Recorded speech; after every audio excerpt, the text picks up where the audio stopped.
Esto es Kavak 107.9, como les decía recién, sin Kavak porque está un poquito enfermito, Pobre pero acá Kavak. estamos haciéndole el aguante como siempre. Estamos en comunicación en este momento con María Castiglioni, economista. Vamos a hablar un poquito de los aumentos que han llegado con el mes de noviembre a la Argentina. María Vanina Parejas te saluda, Tommy Díaz Cueto, ¿cómo estás? Hola, ¿qué tal? ¿Cómo andan? Un gusto. Muy bien, el gusto es nuestro. Contanos un poquito, porque vino este noviembre con algunos aumentos en alquileres, prepagas, hay algo también con el tema de la electricidad y algo con las facturas que mucho no se entiende. Comentanos un poquito. Bueno, lo primero es que, como ustedes bien lo mencionan, cada vez que arranca un mes, todavía la inflación no es cero. Que haya inflación en torno al 2% promedio significa que hay precios que aumentan por arriba de eso, hay precios que no aumentan. El combo nos lleva a esta inflación que para nosotros en CIT para octubre fue el 2% y probablemente en noviembre esté en torno a ese nivel. Vamos a ver cómo evoluciona el mes. Y en ese sentido, cada vez que arranca un mes hay algunos rubros como lo que tiene que ver con tarifas de prepagas o educación privada, o mismo transporte público, o tarifas de luz y gas, que tienen un incremento que es una vez por mes, ¿no? O a veces no aumenta, pero digo, se conoce cuando arranca el mes. En ese marco están un poco los anuncios, ¿no? Lo que ya venimos viendo en los últimos meses, sobre todo los que están en el AMBA, en la área metropolitana, el caso del transporte colectivos y subtes que vienen aumentando 2 puntos arriba del último dato de inflación. Y esto tiene que ver con empezar a reducir, o seguir reduciendo los subsidios, ¿no? Porque claro, el boleto que se paga, aunque haya aumentado y que nos cueste todos los días pagarlo más, está muy lejos de lo que es el costo, ¿no? Efectivo de prestar ese servicio, y eso, obviamente, la diferencia se paga con gasto público, ¿no? Que llamamos subsidios económicos.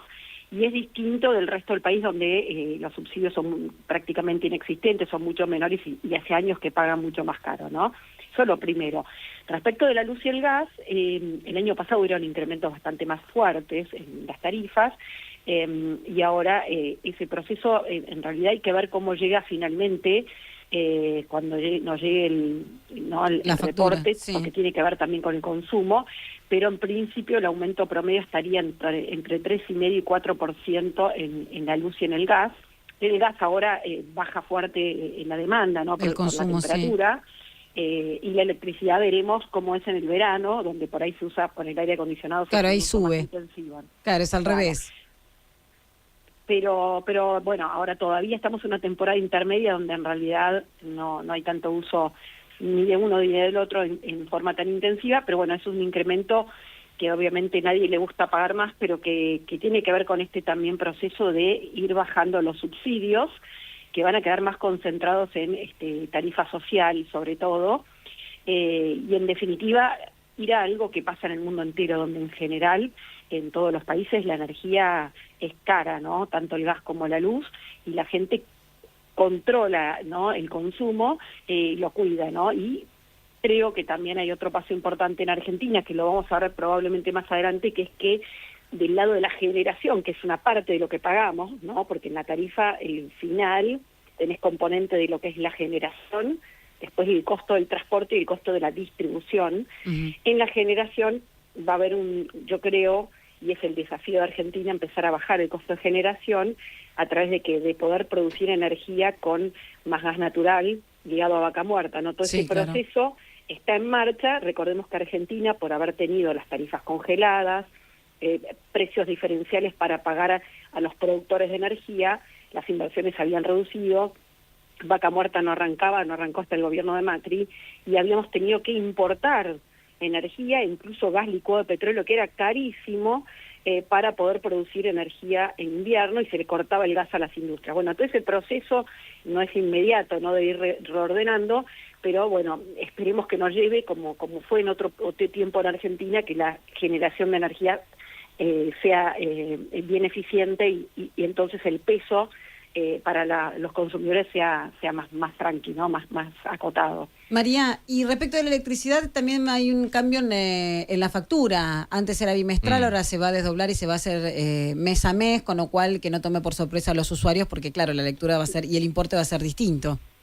Mira, acá te cuento un poco cómo era antes. Hace tiempo que se paga todos los meses, pero te cobran mensualizado un consumo bimestral. Ujú. ¿Qué quiere decir esto? Que te medían cada 2 meses, te hacían un promedio mensual y eso te lo iban cobrando. Claro. Ahora en realidad lo que se va a hacer es medir directamente en forma mensual, o sea, que va a estar más ligado a lo que cada mes vas consumiendo, no un promedio. Claro, consumo Pero real eso de lo no que te va a cambiar el consumiste. monto, Claro. probablemente es marginal, o sea, va a tener que ver con ir siguiendo más seguido, digamos, el consumo que va teniendo la gente, ¿no? Así que creo que es importante aclararlo, porque no es que ahora vas a pagar más por este cambio en la medición, sino que lo que hacen es que controlan todos los meses cuánto medís en vez de estimar el consumo mensual en base a una medición bimestral. El desafío es que ahora pasen, ¿no? Porque viste que siempre te decían, no, pasan o no te están midiendo, no pasan a medir, es todo un tema a veces con eso. Es verdad, y a veces de hecho te pasa, o nos ha pasado, me ha pasado a mí. O te dejan la incluso tarifa plana ya de casa. mayor consumo Claro, después que de por ahí varios meses. te ponían un consumo estimado en base a tu historia, Claro. Sí. y después cuando pasaba la medición, si habías consumido menos, hasta podías tener Saldo una a favor, devolución, sí. o al revés, ¿no? Y pero eso obviamente que requiere, por supuesto, que después, como bien decís, Tomás, vayan efectivamente Claro. a hacer la medición, A hacer ¿no? la medición. Y en cuanto a los alquileres, María.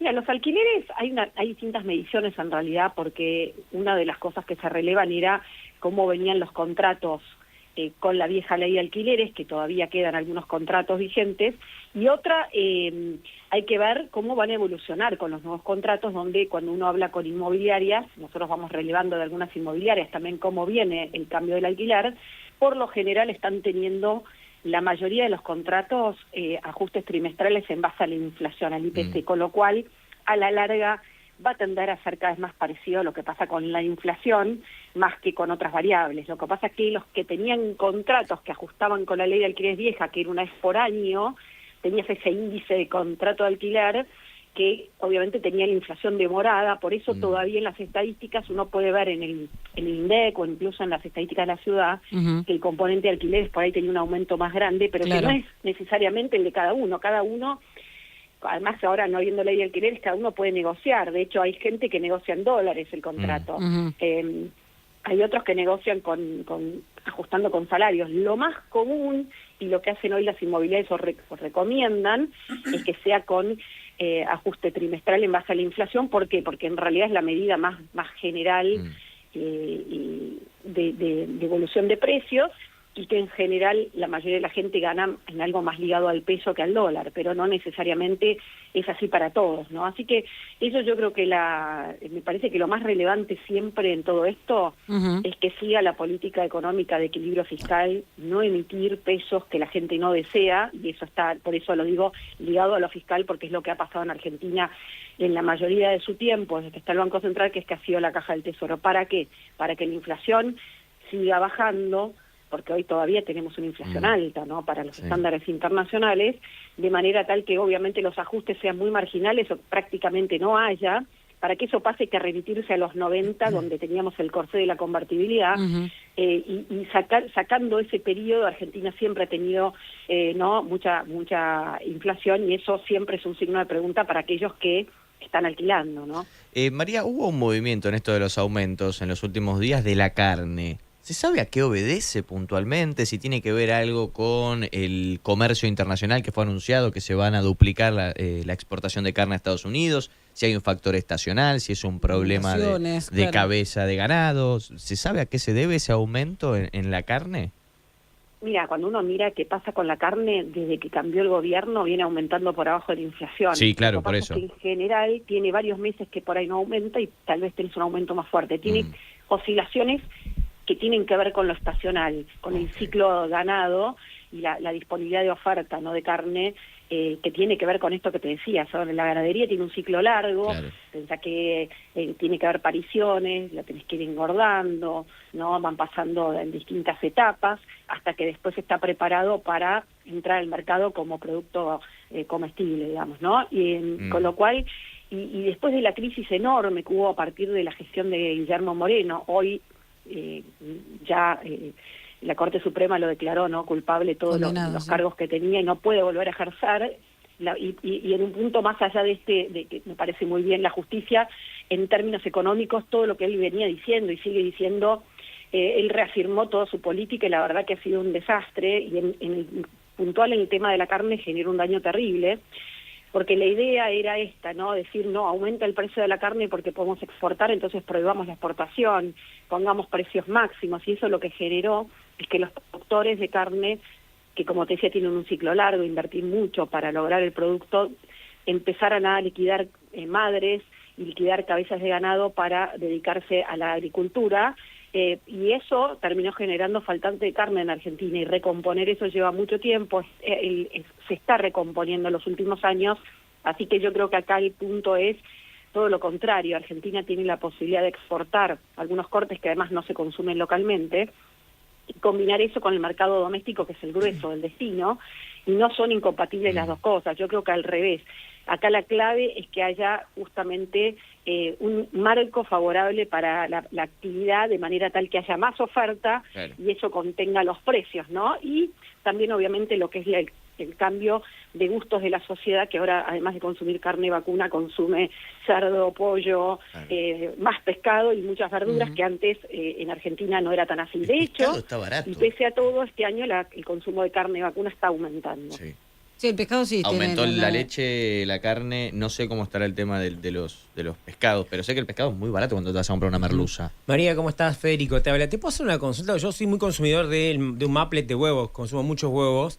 Me pasa este último tiempo que noto como que hay un vaivén de precios con el maplet de huevo. Digo, por momentos está a 5.000, después está cerca de los 7.000. En un momento hubo hasta como una escasez de huevo de tanta verdad. Demanda. Hoy está 5.500. Más o menos, ¿no? Sí, más o menos. Entonces, digo, ¿a qué se debe esto que todo el tiempo, como yo, a ver, como consumidor de este producto, veo que hay un vaivén todo el tiempo de este producto especialmente? ¿Cómo estás? Mira, te diría que en general, nosotros que relevamos los precios todos los días, las verduras, las frutas tienen muchísima volatilidad en los precios, de subas y bajas. En el caso de los huevos también, y esto en realidad tiene que ver con que primero hay una explosión de la demanda. Creo que tiene que ver con modas o recomendaciones. Durante muchos años el huevo había sido mala palabra, decían que tenía mucho colesterol, que era sobre todo la yema no se podía consumir, y ahora te diría que todo lo contrario. Entonces hay una demanda muy grande y firme de consumo de huevo, pero más allá de eso la oferta a veces puede variar, porque vos pensás que hay criaderos, pero que a veces las cuestiones climáticas hacen que no llegue la oferta, y también tiene que ver con este combo de incertidumbre en los últimos meses, donde en Argentina la costumbre era, bueno, si todo va a aumentar el dólar, hay lío, bueno, subo los precios y después la demanda no lo convalida. Tenés también muchísimos puntos de venta, entonces hay mucha variedad también de precios. Si uno va caminando, te encontrás con mucha variedad de precios. Así que yo te diría que son varias cuestiones, pero de fondo acá la clave es en Argentina de vuelta seguir con el rumbo de atacar la inflación para que eso sea cada vez más acotado, ¿no? Que haya solamente volatilidad por cuestiones de oferta, sobre todo en este mercado que son las verduras, todos los productos frescos que sí pueden tener esta volatilidad. Como te decía, de repente llueve mucho, se inundó el acceso de salida de despacho de las granjas, la zona que llegan a alimentar al Gran Buenos Aires, y te puede pasar que suba el precio. El verdulero te diría, es muy interesante para los estudiantes de economía, ¿no? Lo que pasa en las verdulerías, en las carnicerías, que están todo el tiempo fijando precios, ¿no? Buscando, y si no lo convalida el consumidor, de repente bajan el precio porque esa mercadería no la pueden almacenar demasiado tiempo. Claro. Y ahí ves justamente eso, ¿no? Ese juego al alza y a la baja, cosa que no pasaba, ¿no? Hasta el cambio de gobierno, donde en realidad lo que pasaba era que subía todo, ¿no? Ahora sí ves de repente, cuando hay más oferta, que bajan precios, y como vos decís, el MAP le había llegado a 7.000, después bajó, y hoy está abajo de ese precio, así que la respuesta, como te decía, es bastante amplia, porque hay muchos factores, particularmente en estos productos, ¿no? Estacionales y frescos. María, muchísimas gracias por tomarte este tiempito para charlar con nosotros. No, de nada. Muchísimas gracias. Era María Castiglioni, economista, hablándonos un poquito de los aumentos de noviembre y de cómo estamos con la inflación en el país. No sabía que la carne era estacional, mirá.